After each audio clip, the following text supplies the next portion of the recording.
무더운 여름을 어떻게 지내고 계십니까? 얼굴이 다 좋으신 것 같은데 밤이 아니죠.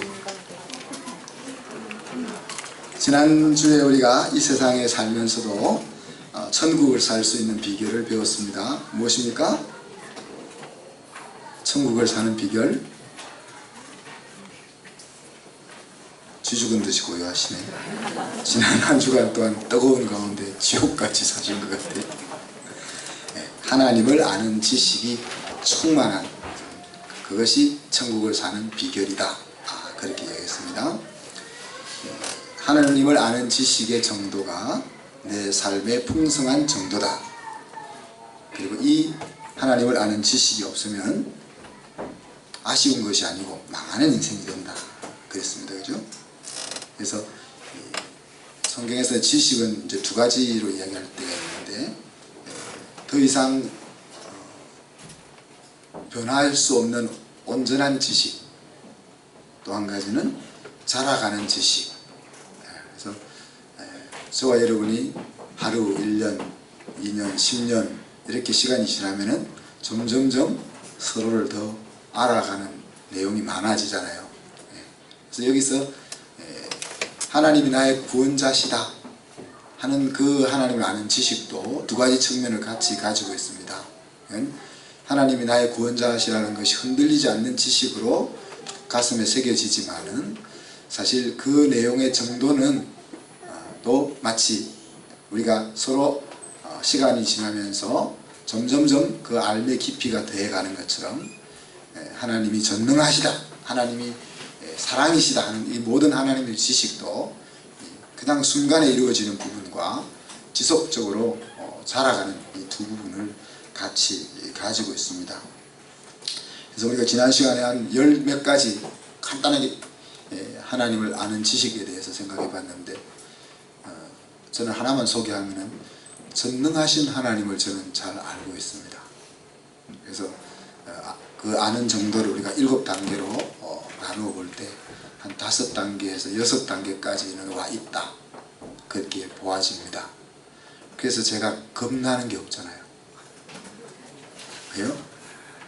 내 아버지가 전능하시기 때문에 내 힘이 문제가 안 된다는 이야기입니다.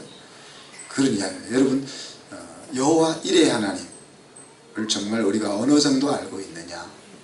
그래서 5단계, 6단계 정도까지 여호와 일의 하나님을 알게 되면은 내일 일이 걱정이 안 되는 거죠. 왜? 하나님이 준비해 놓고 계실 거니까. 그런 이야기입니다. 이 하나님을 아는 지식을 우리가 넓혀 나가는 것이 우리의 신앙의 깊이를 키워 나가는 것이고, 또 천국을 이 땅에서 누리며 사는 것이다 그랬습니다. 오늘 여러분과 함께 배울 하나님은 설교 제목에 나와 있는 것처럼 일어서서 기다리시는 하나님입니다.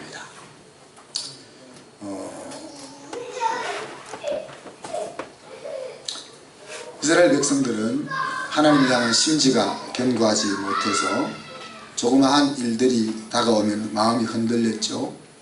그래서 껍질로, 마음을 다하지 못한 채 껍질로 하나님을 섬겼다고 했습니다. 그리고 때때로는 하나님의 자리에 다른 것을 대치해서 하나님이라고 우기기도 했고, 더 나아가서 하나님 없는, 마음에 하나님이 없으니까 힘이 닿는 대로 강포를 행하면서 살았습니다. 그래서 그 하나님을 모르는 데서부터 이런 행동들이 일어나게 되었고, 그 결과는 망하는 길로 달려갔다 하는 것이 이제 우리가 이사야서를 살펴보고 있는 내용입니다. 그래서 자기 자신들이 잘못해서 망하는 길로 가게 되는데, 그러나 이 망하는 길 앞에 서 있을 이스라엘 백성들의 심정이 어떠할지 말씀 들어가면서 짤막하게 한번 생각해 봅시다. 북쪽의 강대국 아수르가 침략을 해서 나라가 위태로운 지경에 이르렀습니다. 그때 이스라엘 백성들은 왜 이와 같은 일이 나에게 일어나야 할까 하는 원인은 생각하지 않고 그 상황만을 생각하게 됩니다. 특히 이스라엘 백성들은 하나님이 우리를 택하신 선민인데, 이런 선민 사상으로 가득 차 있는 이스라엘 백성의 입장에서 북쪽 강대국으로부터 망할 위기에 놓여 있다라는 상황을 한번 생각해 보면 그 마음이 어떨까? 여러분이 그런 상황이라면 여러분이 믿고 의지하고 지켜주던 그분으로부터 외면당하든지 엉뚱한 대우를 받을 때, 내가 예기치 못하고 기대하지 않는 그런 일을 만날 때 여러분의 심정은 어떻겠습니까? 물론 이스라엘 백성들이 하나님을 향하여 온전한 신앙을 가지고 있었더라면 이런 일을 만나지도 않았겠지만, 또 만났더라도 또 다르게 신앙적으로 생각했겠지만, 그런 온전한 신앙이 없는 상황에서 이런 일을 만나면 그들의 마음이 어떻겠느냐? 어짱이 나는 길로 안 가겠습니까? 오늘 하나님은 구원의 길을 이렇게 제시했습니다. 돌이켜 안전히 처하여야 너희가 구원을 얻을 것이다. 또 잠잠하고 신뢰하여야 힘을 얻을 것이다. 그렇게 구원의 길을 이야기했습니다. 잘못된 자리에서 너희를 돌아보고 돌이켜서 하나님을 신뢰하는 자리로 나오는 것이 너희가 이 위기를 극복하고 구원을 얻을 수 있는, 나의 구원을 볼 수 있는 길이라고 제시하지만은, 마음이 상해 있는 이스라엘 백성들은 그 하나님의 제시한 구원의 길을 뭐라고 했습니까? 오늘 성경은 원치 아니했다. 그래서 원치 아니하니까 어떤 생각을 가질 수밖에 없습니까? 하나님이 제시한 구원의 길을 원치 않으니까 그러면 다른 구원의 길을 생각해야 되잖아요. 그래서 다른 구원의 길을 생각한 것이 오늘 성경은 우리가 말을 타고 도망할 거다, 빠른 짐승을 타고 도망할 거다, 그렇게 이야기했습니다. 그것은 북쪽 강대국의 침략 앞에서 남쪽 강대국을 힘입어서 그 위기를 극복해 내겠다 하는 이스라엘들의 생각입니다. 그죠? 하나님은 그래 너희들이 그렇게 마음을 먹고 그런 계획을 세웠냐? 그러면 그렇게 될 거다, 그렇게 이야기했습니다. 그러니까 정말 빠른 말을 타고 애굽의 도움을 통해서 아수르의 침략으로부터 그들이 벗어나게 된다는 말이 아니고 부분적으로만 된다는 거죠. 그들이 빠른 말을 타고 도망하겠다고 한 것이 결국 아수르에 의해서 속히 멸망해 버림으로 인해서 도망갈 수밖에 없는 그런 처지를 하나님 허락하셨다고 했습니다. 그들이 그릇된 길을 선택한 대가를 그들 스스로가 열매를 거두게 되는 것입니다. 아수르를 막대기로 사용하시는 하나님의 마음을 그들은 헤아리지 못하고 애굽의 힘을 빌어서 아수르를 대항하겠다, 그런 계획을 세우는 거죠. 그래서 20절에 보면은 오늘 하나님은 너희들에게 내가 환난의 떡과 고생의 물을 주었다, 그렇게 이야기하죠. 하나님의 자녀들의 인생에 찾아온 고난들을 가리켜서 이는 환난의 떡과 고생의 물이라고 비유하고 있습니다. 내가 이 환난의 떡과 고생의 물을 자초했을지라도, 그죠? 내가 잘못해서 이 고난을 받아야만 될 자리로 나가게 했을지라도 사실 하나님이 허락지 아니하시면은 이와 같은 일이 일어나지 않지 않습니까?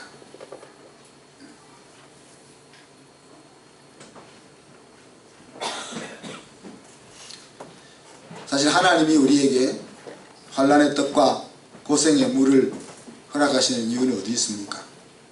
망하지 않게 하기 위한 하나님의 대책입니다. 그죠? 망하는 백성들보다 더 큰 아픔을 감수하는 하나님 아버지의 행동입니다. 그래서 이스라엘 백성들은 하나님이 우리를 어떻게 이렇게 대할 수 있냐라고 생각하지만은 사실 그런 행동을 취하시는 하나님의 마음은 더 힘들다 하는 것을 우리가 여러 번 생각해 보았습니다.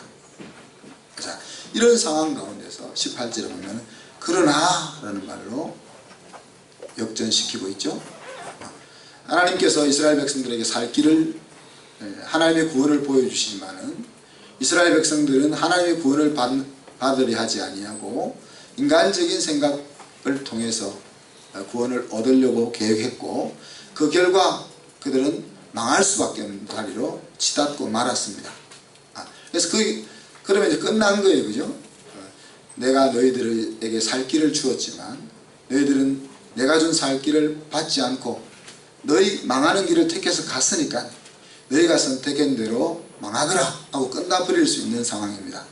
그런데 하나님 여기서 끝내지 않고 그러나 라고 오늘 말씀을 이어가고 있는 것이죠.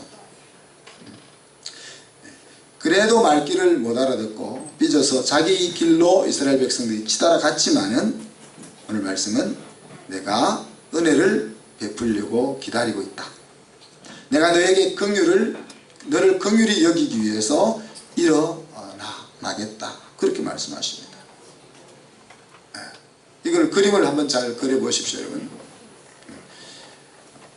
지금 잘못해가지고 힘든 구덩이 속에서 허우적거리고 있는 그 영혼들을 하나님이 이렇게 빨리 그 자리에서 건져내기 위해서 일어나서 그 하나님이 내민 손을 붙잡도록 고개를 숙이고 손을 내뻗고 있는 그런 그림을 우리가 그릴 수 있는, 그래서 그 하나님을 우리가 오늘 배웠으면 좋겠다. 그 구덩이 속에서 방황하고 힘든 고생을 하고 있을 때는 사실 그 하나님의 허리를 숙이고 손을 내밀고 있는 하나님의 손이 잘 보이지 않겠죠, 그죠? 보이지 않겠죠. 그 손이 보이기보다는 나를 왜 이렇게 힘들게 해 하는 생각으로 가득 차 있을 겁니다. 그 속에 있을 때는 얼마나 우리들의 모습인지 모릅니다. 그래서 오늘 성경은 그 하나님을 기다리는 자는 복이 있다, 그렇게 이야기합니다. 그 하나님, 자기의 잘못으로 고집으로 망해서 고난의 길을 걸어갈 수밖에 없지만은, 그러나 그들을 향해서 허리를 굽히고 그 자리에서 건져내기 위해서 손을 내밀고 기다리고 계신 그 하나님을 기다리는 자, 그 하나님의 구원과 그 하나님의 도움을 방망하는 사람이 복 있는 사람이다, 그렇게 말씀하고 있죠. 왜 하나님은 이러실까? 왜 안전자리에서 일어나셔서 조금이라도 빨리, 우리가 손만 내밀면 빨리 잡으려고 허리를 숙이고 손을 내밀고 계실까? 그것은 그가 우리의 아버지고 우리는 그의 자녀이기 때문에 그렇습니다. 우리가 알아야 할 하나님은 그런 하나님입니다. 우리가 우리의 삶의 환경 가운데서 두렵고 걱정되고 섭섭한 일을 만났을 때 우리는 그 일을 시키거나 허락하신 사람의 마음을 읽을 수 있어야 한다. 우리 학교에는 중학교 올라올 때 입학시험이 있거든요. 또 고등학교 올라올 때 입학시험이 있습니다. 그래서 그 시험 점수가 안 되면 안 올려주거든요. 그러니까 이제 애들은 시험을 두려워하죠. 왜? 학교를 안 다니고 싶은 친구들은 두려워할 이유도 없지만은 그래도 공립학교 가는 것보다는 여기 있는 것이 낫다고 생각하는 친구들은 두려워합니다. 왜?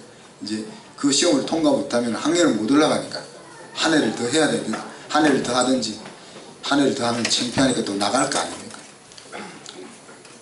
근데 우리 친구들이 알아야 될 건 뭐예요? 왜 시험을 치게 해서 점수가 안 되면은 안 올리게 할까? 그 제도를 만든 선생님들의 마음을 알아야 되는 거죠. 학생들 생각은 어떻게 하면 이 상황을 피해서라도 올라갈까, 여기에만 초점이 맞춰져 있지만 이 시험 제도를 만든 선생님의 의도는 그거 아닌 거죠. 하나님이 우리에게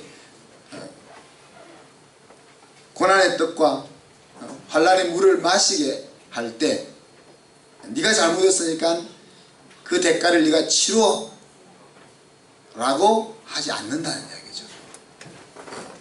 우리 소견이 어린 학생들이 생각하는 것과 같은 그런 생각들을 우리가 하고 사는 거죠.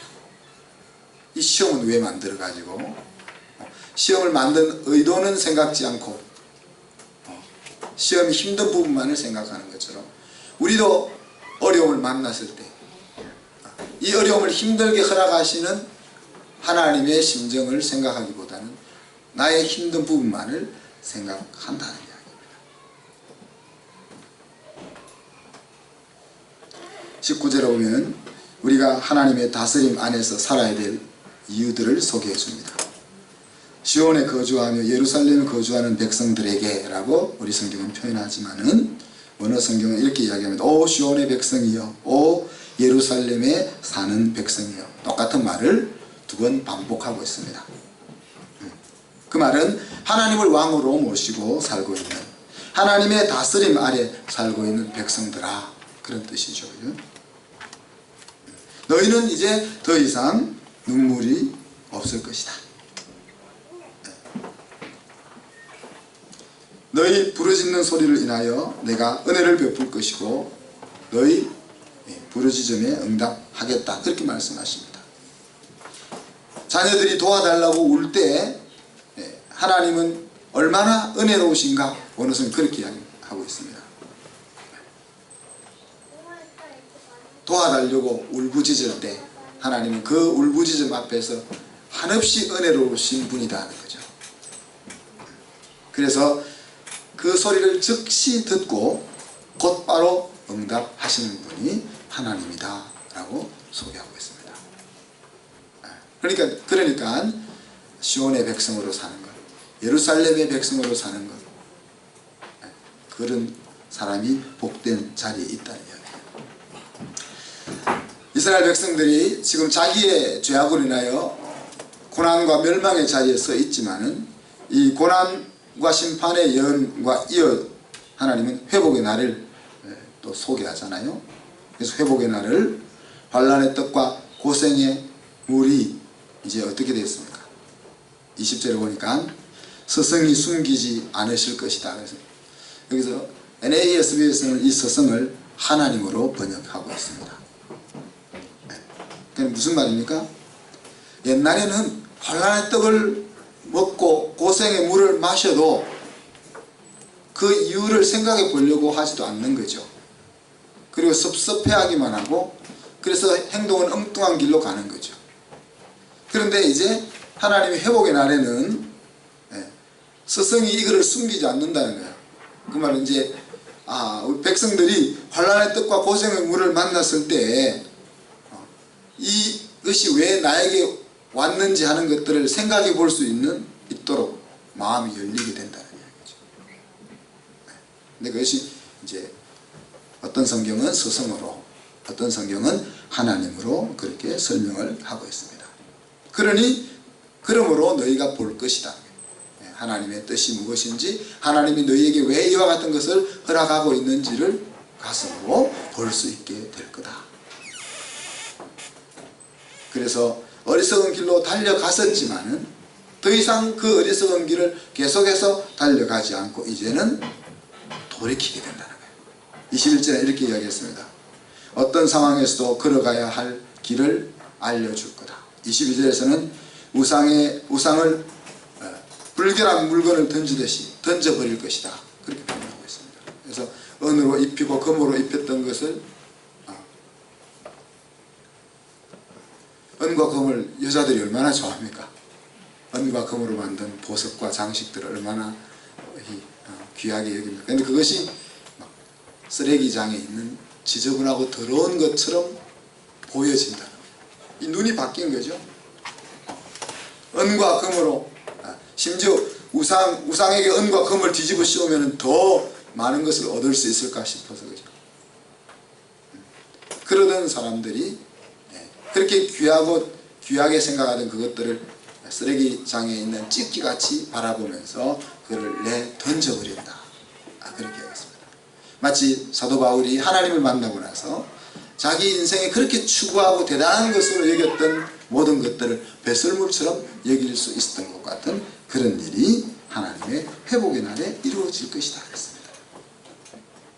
더 나아가서 23절 24절에 보면은 하나님께서 뿌린 종자에게 하나님께서 비를 주시고 또 풍성하게 열매를 추수하게 될 것이고 가축들은 신이 나서 먹고 놀고 하는 그런 모습으로 묘사를 하고 있습니다. 그리고 더 나아가서 25절 26절에 보면은 이제 심판의 날 역사를 마무리하는 그날, 하나님이 자녀를 괴롭혔던 세력들에게 그 죄를 묻는 그날, 또 우리에게 예정되어 있는 구원의 완성을 이루는 그날, 하나님께서 우리에게 목적하신 그 목적지까지 우리의 모습이 온전하게 만들어지는 그날에 어떤 일이 일어났습니까? 자기 백성의 상처를 싸매시며 맞은 자리를 고치는 일이 일어난다 그랬습니다. 이 상처와 맞은 자리는 내가 잘못해서 맞은 것도 있고, 그죠? 여러분 잘못해서 맞은 거 있을 거 아닙니까? 흔적, 하나님의 사랑의 흔적들이 있을 것 아닙니까? 그리고 히브리서에서 말한 것처럼 믿음의 싸움 가운데서 다친 상처들도 있을 겁니다. 우리가 이 땅을 살면서 이리저리 두드려 맞고 상한 그 상처들을 하나님이 어떻게 해요? 싸매 주시고 고쳐 주실 것이다. 우리가 어리석어서 상처 입었던 것, 또 우리가 믿음을 지키려고 하다가 맞았던 것, 이런 것들을 다 하나로 싸매어 주시고 고쳐 주시는 그날이 심판의 날이라는 거예요. 그리고 이런 표현을 썼습니다. 달빛은 햇빛 같고, 달빛과 햇빛은 몇 배 차이라, 김영사 목사님 물리학자가, 달빛과 햇빛은 비교할 수 없죠, 그죠? 사실 비교할 수 없을 정도로 달빛은 희미하고 햇빛은 밝은데, 달빛이 햇빛처럼 되는데 이렇게 비유를 썼습니다. 또 햇빛이 7배가 더 되면 어떻게 될까요? 눈을 못 뜰 것 같은. 그래서 계시록에는 그날이 되면은 해와 달이 필요 없다 그랬잖아요. 왜? 빛 대신 하나님이 계시기 때문에 이 비유적으로 쓰고 있습니다. 그래서 달빛은 햇빛 같고 햇빛은 7배나 더 밝아질 것이라 하는 것은 더 이상, 그죠? 더 이상 우리를 부끄럽게 할 수치가 없고, 더 이상 우리를 힘들게 할 것이 없는 밝고 온전한 얼굴과 얼굴을 대보는 그런 날이 바로 심판의 날이다. 그렇게 이야기하고 있습니다. 말씀을 마무리합니다. 사랑하는 성도 여러분, 이 땅에서 천국을 사는 비밀을 하나님 우리에게 알려주었습니다. 그것은 하나님을 아는 지식을 점차점차 키워나가는 겁니다. 오늘 우리는 그 하나님 가운데 어떤 하나님? 곤란을 내가 만났을 때, 곤고함을 만났을 때 일어서서 기다리고 계신, 손을 내밀고 기다리고 계신 그 하나님, 예수님의 비유에서는 집 나간 아들을 기다리는 그 하나님, 그 하나님을 우리가 배우자 하는 겁니다. 그래서 여러분이 공고한 날을 만났을 때, 만약 여러분이 그 일어서서 기다리고 계신 하나님을 알고 있으면 공고한 자리에서 승리하는 선택을 할 수 있도록 우리를 이끌어 줄 것입니다. 하나님을 모르는 사람들도 지혜로운 사람들은 이 사실을 알았던 것 같아요.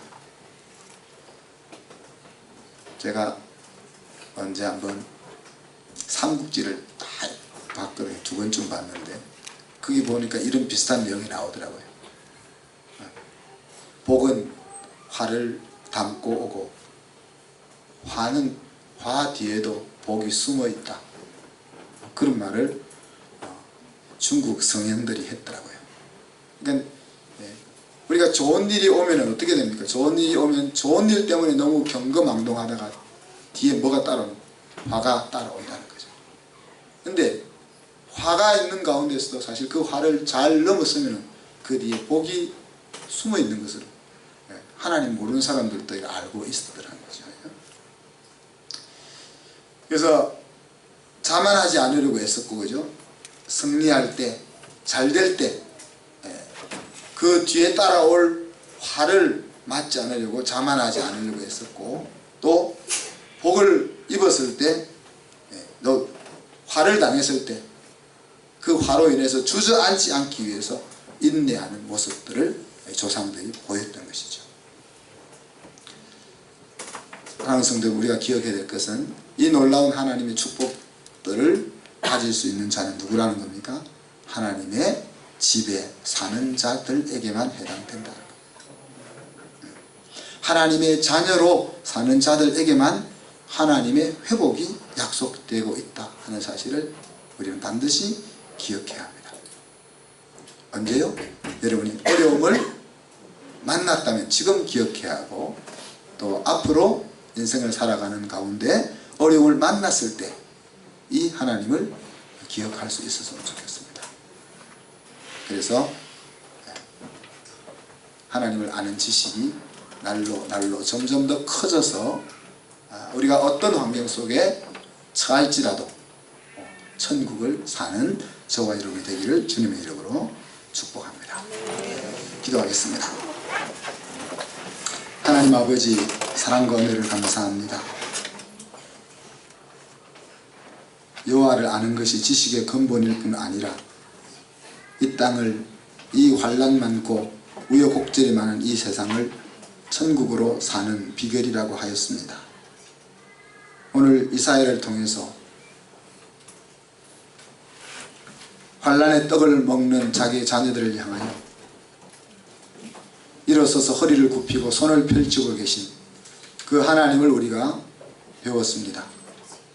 사랑하는 주님, 우리 성도들 가운데 오늘 곤고한 자리에 있다면 그 하나님을 볼 수 있게 하시고, 앞으로 우리가 인생을 살아가며 곤고한 자리에 처하게 될 때 이 하나님을 마음속에 생각해낼 수 있도록 은혜 위에 은혜를 더하여 주옵소서. 주님, 우리의 신앙이라는 것은 하나님을 아는 만큼 깊어질 수 있음을 기억합니다. 우리 한순에 속해 있는 모든 성도들이 하루 사는 날이 더해갈수록 하나님을 아는 지식이 더 깊어져서 이 땅에서 누리는 삶의 깊이도 더 즐거워질 수 있도록 도와주옵소서. 감사드리며 예수 그리스도 이름으로 기도하옵나이다. 아멘.